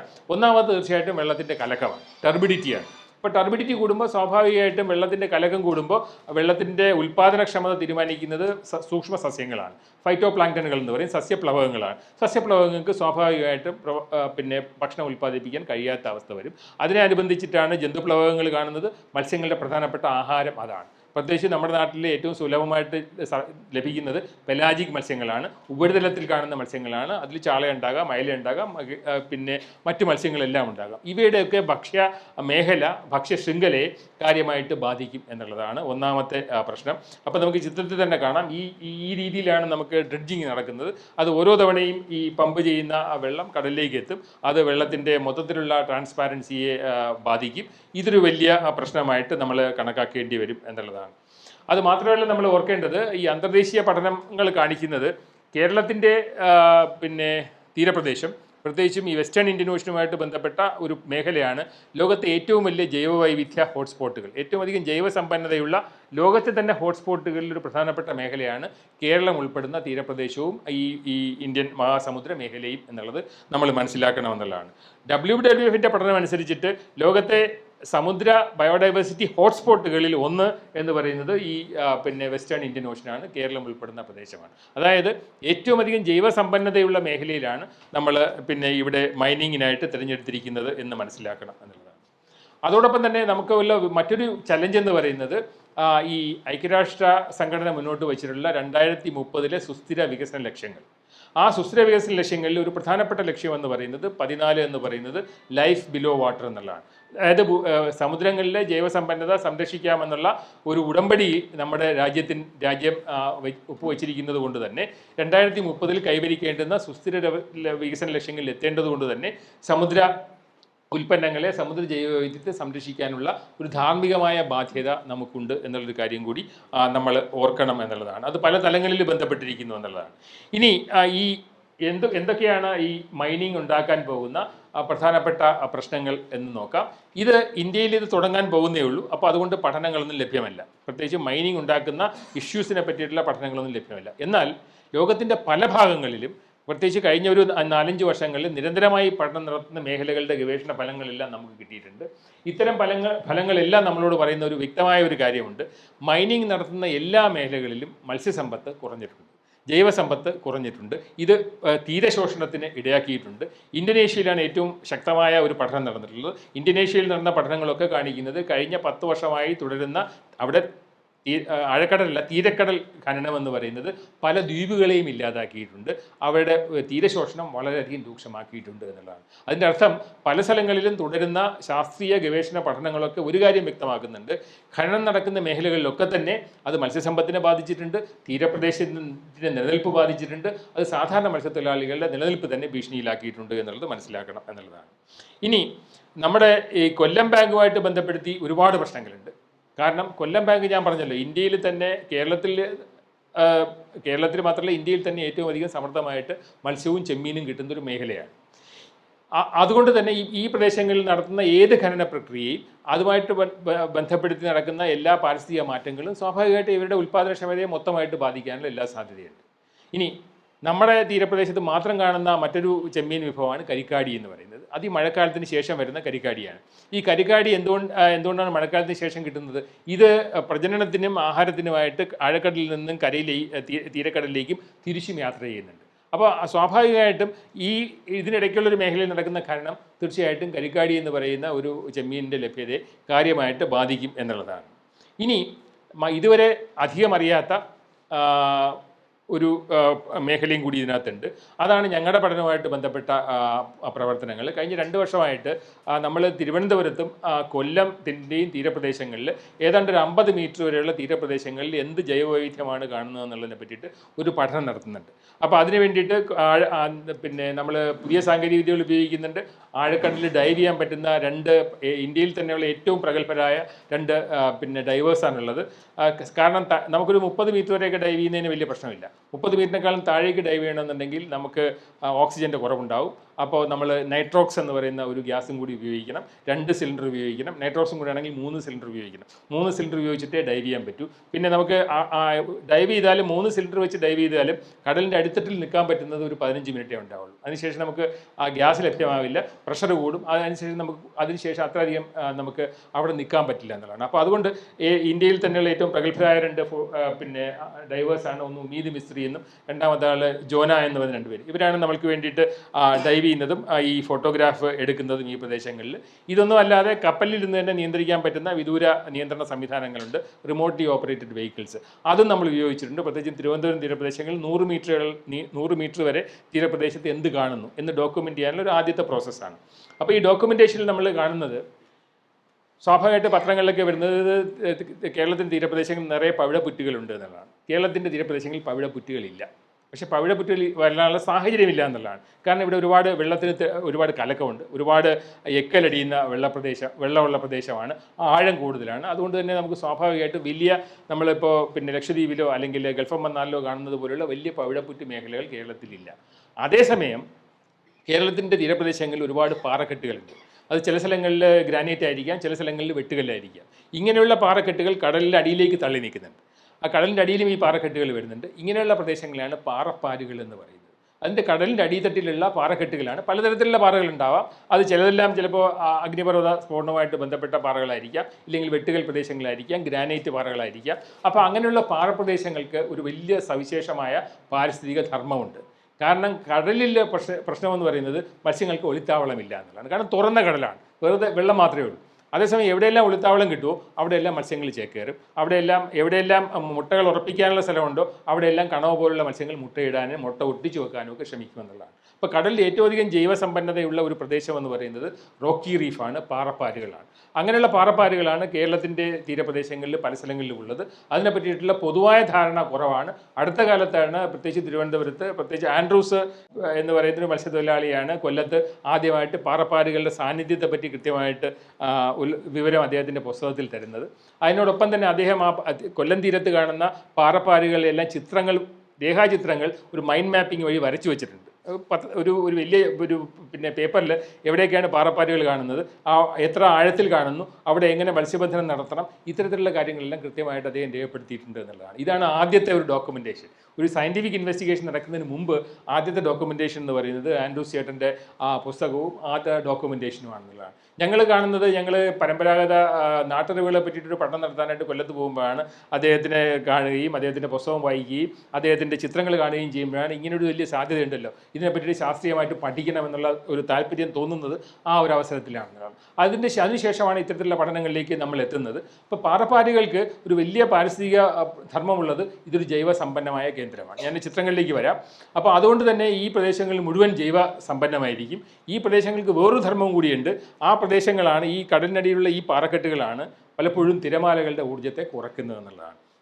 ഒരുപക്ഷെ സുനാമി ഉണ്ടായ സമയത്ത് പോലും ഈ കൊല്ലത്ത് ടൗണിൽ ഈ പാറപ്പാരുള്ള മേഖലകളിൽ ഈ സുനാമി തിരമാലകളുടെ സാന്നിധ്യം കരയിലേക്ക് കയറിയത് വളരെ കുറവായിരുന്നു എന്നും കൂടി നമ്മൾ നോക്കണം. അതിൻ്റെ ശാസ്ത്രീയ വശങ്ങൾ അന്വേഷിക്കേണ്ടതാണ്. അപ്പോൾ അങ്ങനെ വരുമ്പോൾ ഇങ്ങനെയുള്ള മേഖലകളിലൊക്കെ തന്നെയും ഈ തിരമാലകളെ തടഞ്ഞു നിർത്തി കരയെ സംരക്ഷിക്കുന്നു. ഒപ്പം തന്നെ അവിടെ ഒരുപാട് ജൈവസമ്പന്നതയുണ്ട്.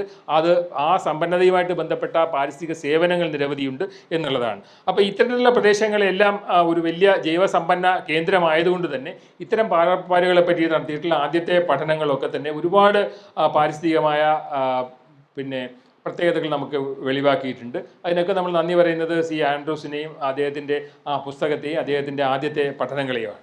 ഇതനുസരിച്ചിട്ടാണ് നമ്മൾ പഠനം തുടങ്ങുന്നത്.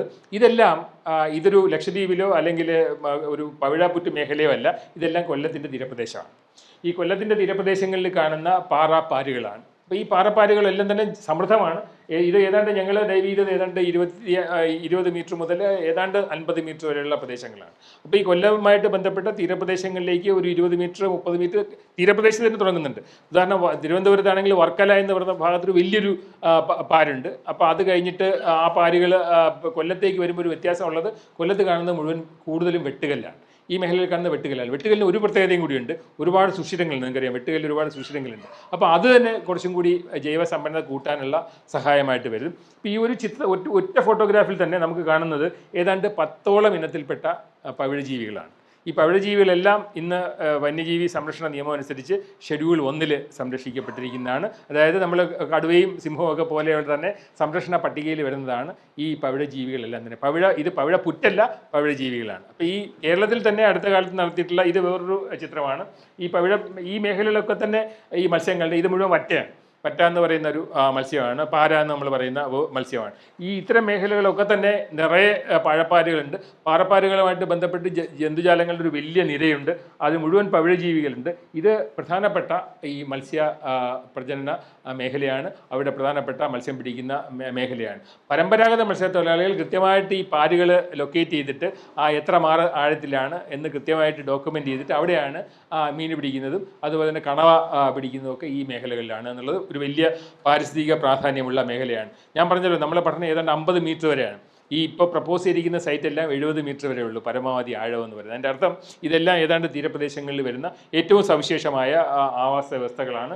ഇതെല്ലാം കൊല്ലം പ്രദേശങ്ങളിൽ ഉള്ള ആവാസ വ്യവസ്ഥകളാണെന്ന് നമ്മൾ മനസ്സിലാക്കണമെന്നുള്ളതാണ്. ഇനി ഇത്തരം വിവരങ്ങൾ നേരത്തെ ലഭ്യമായിരുന്നു. ഉദാഹരണം, ആദ്യമായിട്ട് ഇത്തരം പഠനം നടത്തുന്നത് 1890-കളിലാണ്.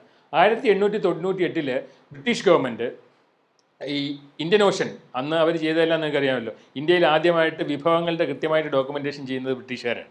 അവർ ഈ ഇന്ത്യയിൽ എവിടെയെല്ലാം കൃത്യമായിട്ട് തേക്കുകളുണ്ട്, എവിടെയെല്ലാം തീരപ്രദേശങ്ങളിൽ എന്തെല്ലാം സമ്പത്തുണ്ട് കൃത്യമായിട്ട് ഡോക്യുമെൻ്റ് ചെയ്യാനുള്ള സയൻറ്റിഫിക് ഡോക്യുമെൻറ്റേഷൻ ആദ്യം തുടങ്ങുന്നത് ബ്രിട്ടീഷുകാരാണ്. അപ്പോൾ അവരുടെ സമയത്താണ് ആദ്യമായിട്ട് ഇന്ത്യയിൽ ആഴക്കടൽ പര്യവേഷണം എന്ന് പറയുന്ന പദ്ധതി ഏറ്റവും നന്നായിട്ട് തുടങ്ങുന്നത് ബ്രിട്ടീഷുകാരാണ്. അന്ന് പിന്നെ ഉണ്ടായിരുന്ന ഒരു കപ്പലിൻ്റെ പേര് എന്ന് പറയുന്നത് ഇൻവെസ്റ്റിഗേറ്റർ എന്നാണ്. ഇൻവെസ്റ്റിഗേറ്ററാണ് കേരള തീരത്ത് ആദ്യമായിട്ട് ആഴക്കടലിൽ പഠനം നടത്തുന്നത്. അവർ ആൽക്കോക്ക് എന്ന് പറയുന്ന ആ സയൻറ്റിസ്റ്റിൻ്റെ പബ്ലിക്കേഷൻ അനുസരിച്ചിട്ട് ഈ തിരുവിതാംകൂർ തീരത്ത്, പ്രത്യേകിച്ചും തിരുവനന്തപുരത്തിനും കൊല്ലത്തിനും ഇടയ്ക്കുള്ള മേഖലയിൽ ഏതാണ്ട് 780 മീറ്റർ ആഴത്തിൽ ഏറ്റവും നല്ല പവിഴ പുറ്റ് മേഖല ഉണ്ട് എന്നുള്ളതാണ് അവരുടെ കണ്ടെത്തൽ. ഈ കണ്ടെത്തലിന് ശേഷം ഇന്ന് വരെ വേറെ ആരും ഈ അന്വേഷണം നടത്തിയിട്ടില്ല. കേരള തീരത്ത് പവിഴപ്പുറ്റ് മേഖല ഉണ്ട് എന്നുള്ളതിനെ പറ്റിയിട്ട് ധാരണയില്ല. ഇപ്പം നമുക്ക് പാറപ്പാരുകൾ ഉണ്ടെന്നുള്ളതിനെ പറ്റിയിട്ട് ഒരു ധാരണയുണ്ട് എന്നുള്ളതാണ്. ഇതിനുശേഷം സാഗർ സമ്പ്രദ പോലെയുള്ള ഗവേഷണ കപ്പലുകൾ ഇന്ത്യയിലെ ഗവേഷണ സ്ഥാപനങ്ങൾക്ക് വന്നതിന് ശേഷം, പ്രത്യേകിച്ചും ഈ CMFRA അവർ നടത്തിയിട്ടുള്ള പഠനങ്ങളും ഏതാണ്ട് 30 ഇനം പവിഴ ജീവികളെ കേരളത്തിൽ കണ്ടെത്തിയിരിക്കുന്നതിൻ്റെ 4/3 കാണുന്നത് കൊല്ലം ജില്ലയിലാണെന്നുള്ളതാണ്. പ്രത്യേകിച്ചും ഇത്തരത്തിലുള്ള പാറപ്പാരുകളുമായിട്ട് ബന്ധപ്പെട്ട മേഖലയിലാണ്. അതിൻ്റെ അർത്ഥം കേരളത്തിൽ കാണുന്ന ഏറ്റവും സമൃദ്ധമായിട്ടുള്ള പവിഴ ജീവികളുടെ വൈവിധ്യം കാണുന്ന ഒരു മേഖലയാണ്. അതുമാത്രമല്ല, വാണിജ്യ പ്രാധാന്യമുള്ള ഒരുപാട് മത്സ്യങ്ങളുണ്ട്. ഈ കാണുന്നതെല്ലാം ബാരക്കൂടയാണ്, ചീലാവ് എന്ന് പറയുന്ന മത്സ്യമാണ്. അതുമാത്രമല്ല, ഈ മേഖലയിലൊക്കെ തന്നെ പ്രത്യേകിച്ചും പാഴപ്പാരുകളുടെ മുകളിലാണ് ഇത്തരം മത്സ്യസമ്പത്ത് ഏറ്റവും സമൃദ്ധമായിട്ട് കാണുന്നത്. അതുകൊണ്ടാണ് പരമ്പരാഗത മത്സ്യത്തൊഴിലാളികൾ ഏറ്റവും പ്രധാനപ്പെട്ട മത്സ്യബന്ധന മേഖലയായിട്ട് ഈ പാരുകളുമായിട്ട് ബന്ധപ്പെട്ട ആവാസ വ്യവസ്ഥകളെ തിരഞ്ഞെടുക്കുന്നതെന്നും കൂടി നമ്മൾ മനസ്സിലാക്കണം എന്നുള്ളതാണ്. അപ്പോൾ ഈ വീഡിയോയും ചിത്രങ്ങളും ഒക്കെ കാണിക്കുന്നത് ഈ കേരളത്തിൽ തന്നെ ഏറ്റവും അനന്യസാധാരണമായ ജൈവസമ്പത്ത് ഉള്ള ഒരു മേഖലയാണ് കൊല്ലത്തിൻ്റെ തീരപ്രദേശം എന്നുള്ളതാണ്. അതുപോലെ തന്നെ ഇത് ഈ കൊല്ലം പരപ്പിൻ്റെ മത്സ്യസമ്പത്തിനെ പറ്റിയിട്ട് ഒരുപാട് പഠനങ്ങൾ നടന്നിട്ടുണ്ട്. CMFRA പഠനം നടത്തിയിട്ടുണ്ട്, ഫിഷറി സർവേ ഓഫ് ഇന്ത്യ പഠനം നടത്തിയിട്ടുണ്ട്. ചില പഠനങ്ങളിൽ അവർ പറയുന്നത് ഈ പവിഴപ്പുറ്റ് മേഖലയായ ഗൾഫ് ഓഫ് മന്നാറിനെക്കാളും മത്സ്യസമ്പത്തുള്ള മേഖലയാണ് കൊല്ലം പരപ്പ് എന്ന് പഠനങ്ങൾ കാണിക്കുന്നുണ്ട്. അതിന് കാരണമുണ്ട്. കാരണം നമ്മൾ അപ്വെല്ലിംഗ് എന്ന് പറയുന്ന ഒരു പ്രതിഭാസം ഇവിടെ നടക്കുന്നുണ്ട്. നമ്മൾ കീഴ്ത്തലം പൊങ്ങൽ എന്ന് പറയും. അതായത് നല്ല പോഷകാംശമുള്ള വെള്ളം, തണുത്ത വെള്ളമാണ്. ഇത് ജലപ്രവാഹത്തിൽ വരും. ഈ ജലപ്രവാഹത്തിൽ വന്ന് കാറ്റിൻ്റെ ഗതിക്ക് അനുസരിച്ച് തീരത്ത് വെച്ച് ഉയർന്നു പൊങ്ങും. അത് മലബാർ മേഖലയിലാണ് കൂടുതൽ കാണുന്നതെങ്കിലും അങ്ങനെ പോഷകാംശമുള്ള വെള്ളം ഉയർന്നു പൊങ്ങുന്ന ഒരു മേഖലയാണ് ഇത്. ഇതാണ് വാഡ്ജ് ബാങ്ക് വരെ നീണ്ടു നിൽക്കുന്നത്. ഈ കന്യാകുമാരി ജില്ലയിലെ വാഡ്ജ് ബാങ്ക് വരെ നീണ്ടു നിൽക്കുന്നത് ഈ പോഷക സമൃദ്ധമായ വെള്ളം കടലിൻ്റെ അടിയിലൂടെ വരികയും അത് കാറ്റടിച്ചിട്ട് തീരപ്രദേശങ്ങളിൽ കരയോട് ചേർന്നിട്ട് ഉയർന്നു പൊങ്ങുകയും ചെയ്യുന്ന ഒരു പ്രതിഭാസമാണ് അപ്വെല്ലിംഗ് എന്ന് പറയുന്നത്. കീഴ്ത്തലം പൊങ്ങൽ എന്നാണ് മലയാളത്തിൽ പറയുക. അപ്പോൾ അങ്ങനെ പൊങ്ങുന്നത് കൊണ്ടാണ് തീരപ്രദേശങ്ങളിൽ നിറയെ പോഷക സമൃദ്ധി ഉണ്ടാകുന്നത്. അതുകൊണ്ടാണ് ഇവിടെ ഈ പ്ലാങ്ക്ടൺ അല്ലെങ്കിൽ പ്ലവകങ്ങളുടെ ഉൽപ്പാദനം ഉണ്ടാകുന്നത്. അതുകൊണ്ടാണ് അയലയും മത്തിയുമൊക്കെ കേരള തീരത്ത് ഏറ്റവും സമൃദ്ധമായിട്ട് കിട്ടുന്നത്. അതിനുള്ളൊരു ഒരു ശാസ്ത്രീയമായ ഒരു റീസൺ അതാണ് എന്നുള്ളതാണ്. ഓക്കെ, അപ്പോൾ അതുമായിട്ട് ബന്ധപ്പെട്ട പഠനങ്ങൾ നമുക്ക് കൃത്യമായിട്ട് ലഭ്യമാണ്. ഇതെല്ലാം കാണിക്കുന്നത് വലിയ സമൃദ്ധമായിട്ടുള്ള മത്സ്യശേഖരമുള്ള ഒരു മേഖലയാണ് ഇതെന്നുള്ളതാണ്. ഇനി ഒരുപാട് പഠനങ്ങളുണ്ട്. ഇതുപോലെ വേറൊരു ഒരു പഠനം നടത്തിയത് ന്യൂസിലാൻഡിൽ നടത്തിയിട്ടുള്ള പഠനമാണ്. ഈ കടൽ ഖനനം നടത്തിയിട്ടുള്ള ആ ചാലുകളാണ് ഇവിടെ കാണുന്നത്. ഇത് അതിന് മുമ്പുണ്ടായിരുന്ന മേഖല, സാൻഡ് മൈനിങ് തുടങ്ങുന്നതിന് മുമ്പുള്ള അടിത്തട്ടിലെ പ്രദേശവും അതിനുശേഷമുള്ള ആ പ്രദേശത്തിൻ്റെ ഒരു ചിത്രമാണ് ഇവിടെ കാണുന്നത്. ന്യൂസിലാൻഡിൽ നടത്തിയിട്ടുള്ള പഠനമാണ്. ഈ പഠനങ്ങളെല്ലാം പറയുന്നത് ഏറ്റവും നന്നായിട്ട് സമുദ്ര വിഭവങ്ങൾ കിട്ടിയിരുന്ന മേഖലയിൽ കടൽ ഖനനത്തിന് ശേഷം ഖനനത്തിന് ശേഷം ഈ പ്രദേശങ്ങളിലൊക്കെ തന്നെ മത്സ്യസമ്പത്ത് കാര്യമായി കുറഞ്ഞു എന്നുള്ളതാണ്. അപ്പോൾ ഇങ്ങനെയുള്ള പഠനങ്ങൾ നമുക്ക് ലഭ്യമാണ്. ഉഴുതുമറിച്ച കടൽ തീർച്ചയായിട്ടും ഏതാണ്ട് ഇങ്ങനെ കാണും, ഏതാണ്ട് ചാലുകീറിയതുപോലെ ഒരു അവസ്ഥയുണ്ടാകും. അപ്പോൾ അങ്ങനെയുള്ള പ്രദേശങ്ങളിൽ, പ്രത്യേകിച്ചും പെറുവിൻ്റെ തീരപ്രദേശങ്ങളിൽ ഏതാണ്ട് 30 വർഷങ്ങൾ ഇത്തരം പഠനം നടത്തിയിട്ടുണ്ട്. ഈ പഠനങ്ങളെല്ലാം കാണുന്നത് 3 വർഷത്തിന് ശേഷം, ഈ 30 വർഷത്തിന് ശേഷം ഈ മത്സ്യസമ്പത്തിൽ കാര്യമായ പുരോഗതി ഉണ്ടായിട്ടുണ്ട്. 30 വർഷങ്ങൾ കൊണ്ടുപോലും ഇതൊരിക്കലും തിരിച്ച് പഴയ അവസ്ഥയിലേക്ക് വന്നിട്ടില്ല എന്നുള്ളതാണ്. അതിൻ്റെ അർത്ഥം ഇത് പെട്ടെന്ന് ഈ പഴയ അവസ്ഥയിലേക്ക് വരും എന്ന് പറയുന്ന ധാരണയും അങ്ങനെയുള്ളൊരു വാദവും തെറ്റാണ് എന്നുള്ളതാണ് ഇതുമായിട്ട് മനസ്സിലാക്കേണ്ടത് എന്നുള്ളതാണ്. അപ്പോൾ ഈ പ്രശ്നങ്ങളെല്ലാം കൂടെ നമുക്ക് നോക്കേണ്ടതുണ്ട്.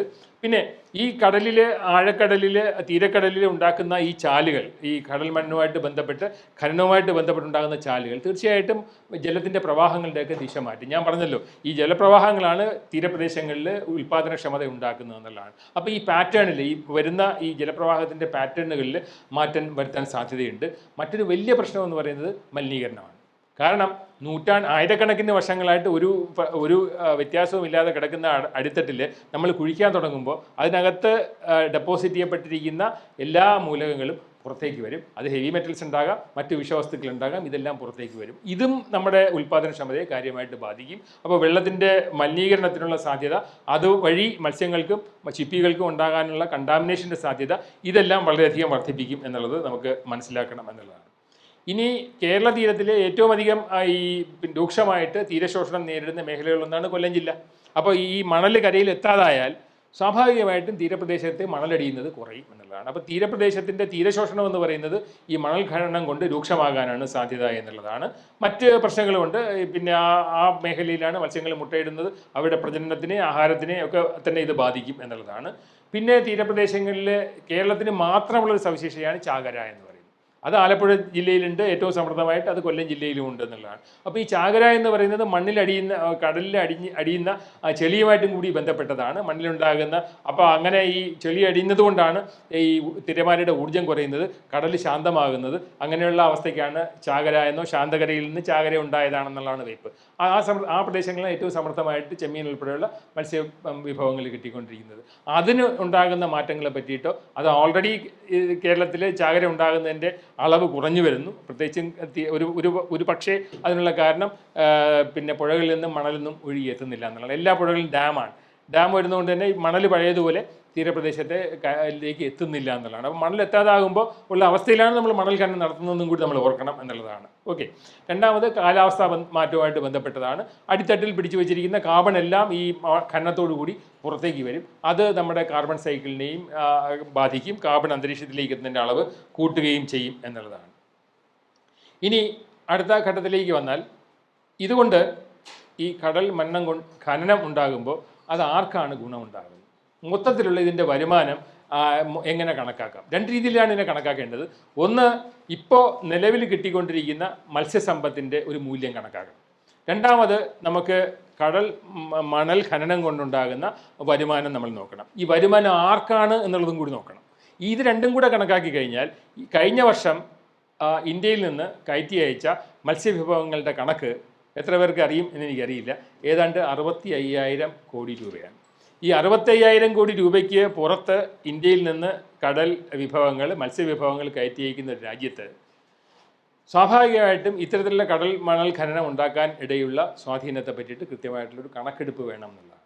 ഇനി ഇതൊരു പ്രൈവറ്റ് മേഖലയിലേക്ക് വരുമ്പോൾ 12 നോട്ടിക്കൽ മൈലിന് പുറത്താണെങ്കിൽ സംസ്ഥാന സർക്കാരിന് ഇതുകൊണ്ടുള്ള വരുമാനം ഒന്നും കാര്യമായിട്ട് കിട്ടാൻ പോകുന്നില്ല എന്നുള്ളതാണ്. അപ്പോൾ വരുമാനം മുഴുവനായിട്ട് ഇതിൻ്റെ വരുമാനം സ്വാഭാവികമായിട്ടും കേന്ദ്ര സർക്കാരിലേക്ക് മാത്രം മാറും. അത് ആ വരുമാനവും ടാക്സുമായിട്ട് ബന്ധപ്പെട്ട വരുമാനം മാത്രമായിരിക്കും. പക്ഷേ ഇത് ഏൽപ്പിച്ചു കൊടുക്കുന്ന പ്രൈവറ്റ് മേഖലയ്ക്ക് മാത്രമായിരിക്കും ഇതിൻ്റെ ലാഭം ഉണ്ടാകാൻ പോകുന്നത്.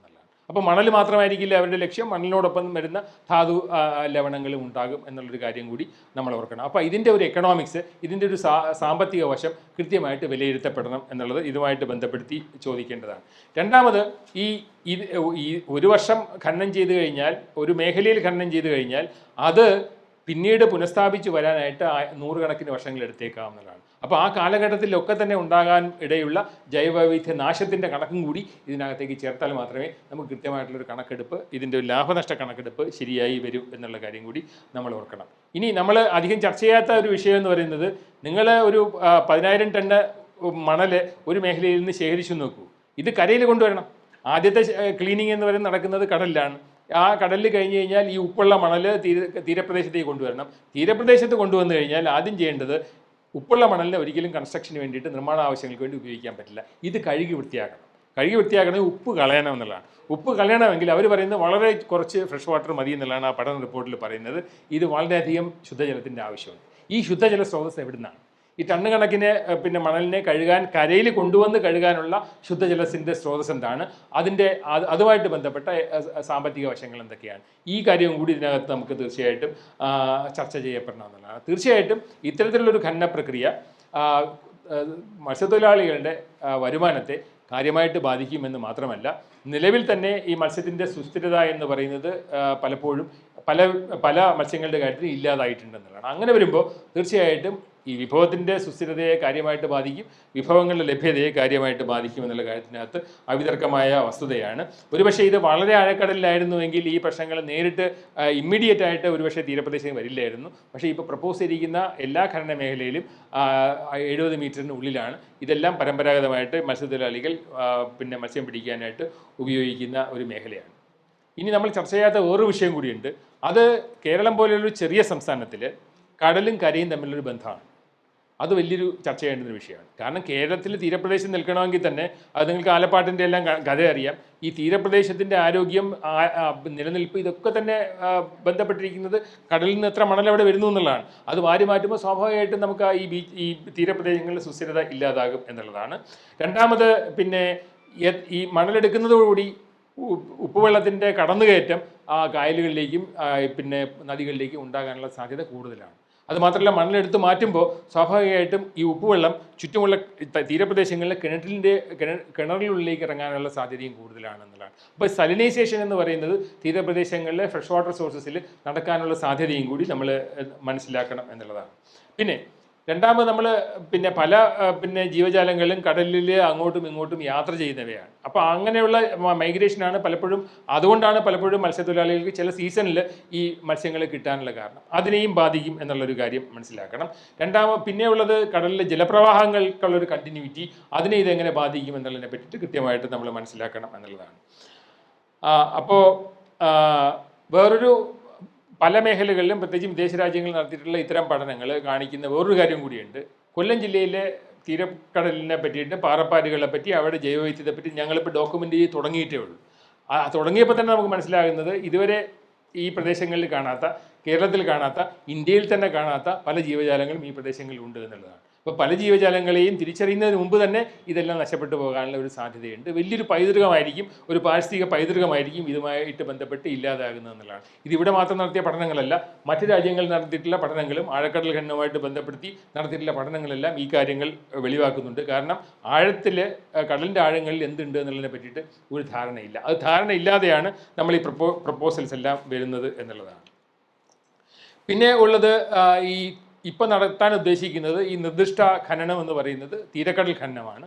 അപ്പോൾ അതുകൊണ്ട് തന്നെ അത് ഒരു കാര്യം വ്യക്തമാണ്, ഈ തീരക്കടലിൽ നടത്തുന്ന എല്ലാ ഖനന പ്രവർത്തനങ്ങളും കേരളത്തിൻ്റെ തീരപ്രദേശങ്ങളുടെ സുസ്ഥിരതയെയും കേരളത്തിൻ്റെ സാധാരണ മത്സ്യത്തൊഴിലാളികളുടെ ജീവിത സന്ധാരണ മാർഗ്ഗങ്ങളെയും ഒക്കെ തന്നെ കാര്യമായിട്ട് സ്വാധീനിക്കും.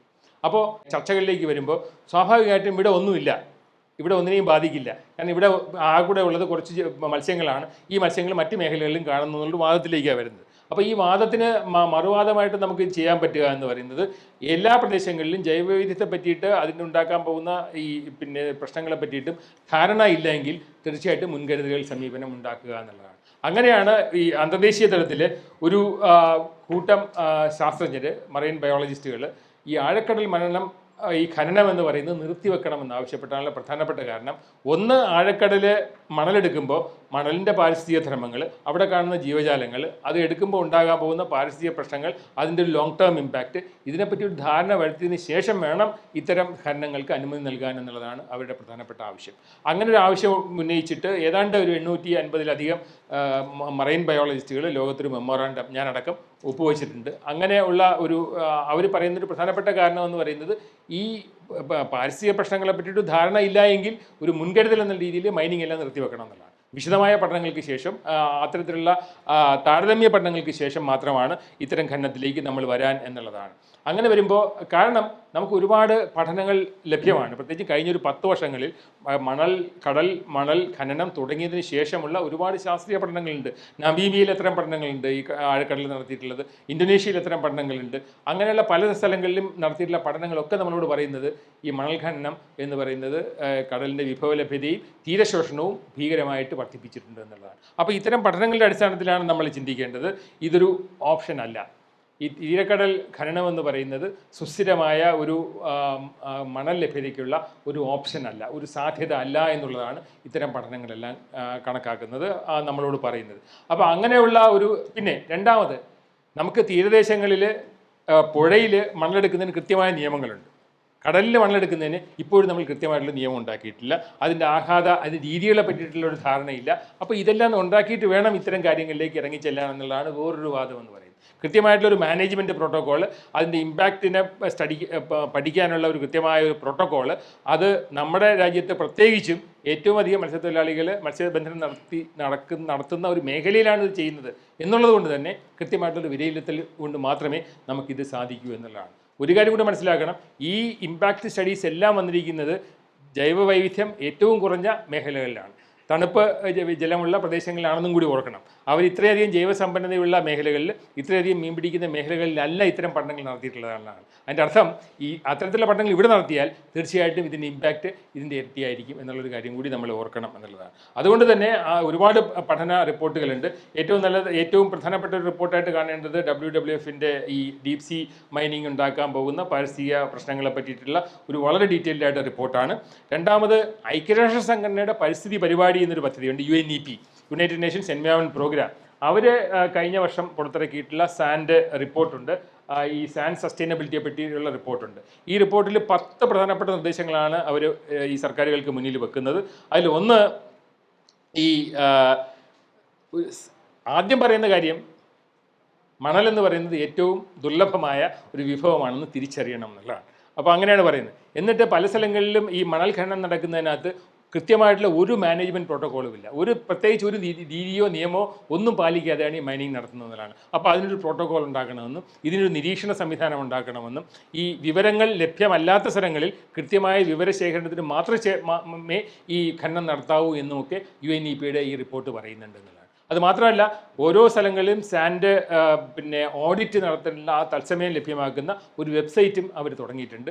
സാൻഡ് വാച്ച് എന്നാണ് അതിൻ്റെ പേര്, സാൻഡ് വാച്ച്. ഓരോ സ്ഥലങ്ങളിലും സാൻഡ് മൈനിങ് നടക്കുമ്പോൾ ഉണ്ടാകാനിടയുള്ള എത്ര മണൽ മാറ്റം ചെയ്യുന്നു, അതുകൊണ്ടുണ്ടാകുന്ന പാരിസ്ഥിതിക പ്രശ്നങ്ങളുടെയൊക്കെ നിങ്ങൾക്ക് ഈ വെബ്സൈറ്റിൽ കാണാം. ഈ വെബ്സൈറ്റിനെയാണ് മറൈൻ സാൻഡ് വാച്ച് എന്ന് പറയുന്നത്. ഈ സാൻഡ് വാച്ച് റിപ്പോർട്ട് നോക്കിക്കഴിഞ്ഞാൽ നമുക്കറിയാം ഓരോ സ്ഥലത്തും ഈ കടൽ കുഴിക്കുമ്പോൾ, ഖനനം ചെയ്യുമ്പോൾ ഉണ്ടാകാനിടയുള്ള പാരിസ്ഥിതിക പ്രശ്നങ്ങൾ എന്തൊക്കെയാണ്, അത് കൃത്യമായിട്ട് അവർ മോണിറ്റർ ചെയ്യാനുള്ള സംവിധാനങ്ങളെല്ലാം ഈ വെബ്സൈറ്റിൽ കൊണ്ടുവന്നിട്ടുണ്ട്.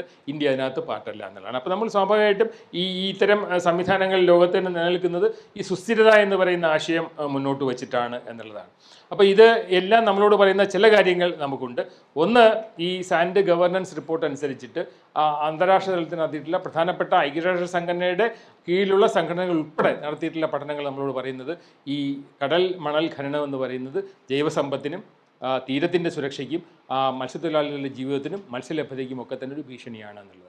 അപ്പോൾ അത്തരം വിവരങ്ങൾ ലഭ്യമല്ല എങ്കിൽ തീർച്ചയായിട്ടും മുൻകരുതൽ സമീപനം എന്നുള്ള രീതിയിൽ ഈ മണൽ ഖനനം നിർത്തിവെക്കുകയും ഇത്തരം വിവരശേഖരണത്തിൻ്റെ അടിസ്ഥാനത്തിലും വളരെ ഡീറ്റെയിൽഡ് ആയിട്ടുള്ള വളരെ ആഴത്തിലുള്ള പഠനങ്ങൾക്ക് ശേഷം മാത്രം ഇത്തരം സംവിധാനങ്ങളിലേക്ക് വരണം എന്നുള്ളതാണ്. കാരണം പല സ്ഥലങ്ങളിലും ആഴക്കടലിൽ എന്ത് കാണുന്നുവെന്നും അതെങ്ങനെയാണ് നമ്മുടെ മത്സ്യസമ്പത്തിനെ സ്വാധീനിക്കുന്നത് എന്നുള്ളതിനെ പറ്റിയിട്ട് നമുക്ക് ഒരു ധാരണ ഇല്ല എന്നുള്ളതാണ്. ഓക്കെ, അപ്പോൾ ഞാൻ അവസാനിപ്പിക്കുന്നതിന് മുമ്പ് പ്രധാനപ്പെട്ട ഒരു ചില നിഗമനങ്ങളിലേക്ക് വരാം. അതിലൊന്ന്, നമുക്ക് ആഴക്കടലിൽ അല്ലെങ്കിൽ തീരപ്രദേശങ്ങളിൽ മണൽ ഖനനം നടത്തുമ്പോൾ കേരളം പോലെ ഇത്രയധികം ജൈവസമ്പന്നതയുള്ള ഒരു പ്രദേശത്ത് ഉണ്ടാകാൻ സാധ്യതയുള്ള പ്രശ്നങ്ങളെ പറ്റിയിട്ട് യാതൊരു ധാരണയും ഇതുവരെ ഇല്ല എന്നുള്ളതാണ്. ഈ ധാരണ ഇല്ലായ്മയിൽ നിന്നാണ് ഇത്തരമൊരു പ്രപ്പോസൽ ഉണ്ടാകുന്നത് എന്നുള്ളതാണ്. അപ്പോൾ ആ ധാരണയുടെ അടിസ്ഥാനത്തിൽ വേണം ഇത്തരത്തിലുള്ള ഖനനത്തെ പറ്റി ആലോചിക്കാൻ എന്നുള്ളതാണ്. രണ്ടാമത്, ഏറ്റവും അധികം മത്സ്യത്തൊഴിലാളികൾ ജീവസന്ധാരണം നടത്താനായിട്ട് മീൻ പിടിക്കാനായിട്ട് തിരഞ്ഞെടുക്കുന്ന ഒരു മേഖലയാണ്. ഇത്തരം മേഖലയിൽ ലോകത്തെവിടെയും ഒരു സാൻഡ് മൈനിങ് നടത്തുന്നതായിട്ട് നമുക്ക് റിപ്പോർട്ടുകളില്ല. ഇത്രയും സമ്പന്നമായ മത്സ്യസമ്പന്നമായ ഒരു പ്രദേശത്ത് വേറെ എവിടെയും ഈ മണൽ ഖനനം നടക്കുന്നില്ല എന്നും കൂടി നമ്മൾ ഓർക്കണം. പിന്നീട് നമുക്ക് നിലവിൽ ഈ മണൽ ഖനനവുമായിട്ട് ബന്ധപ്പെട്ട യാതൊരു മാർഗരേഖയും ലഭ്യമല്ല എന്നുള്ളതാണ്. ഇപ്പോൾ മാർഗരേഖ ഇല്ലാതെ നമുക്ക് തുടങ്ങാൻ പറ്റില്ല എന്നുള്ളതാണ്. അത് നമുക്ക് ആബ്സെൻ്റ് ആണ്. അപ്പോൾ തീർച്ചയായിട്ടും അതെല്ലാം ഉണ്ടായതിനെ പറ്റിയിട്ട് വളരെ ആഴത്തിൽ പ്രത്യേകിച്ചും സ്റ്റേക്ക് ഹോൾഡേഴ്സുമായിട്ട് ബന്ധപ്പെട്ട ചർച്ചകൾ നടത്തണം.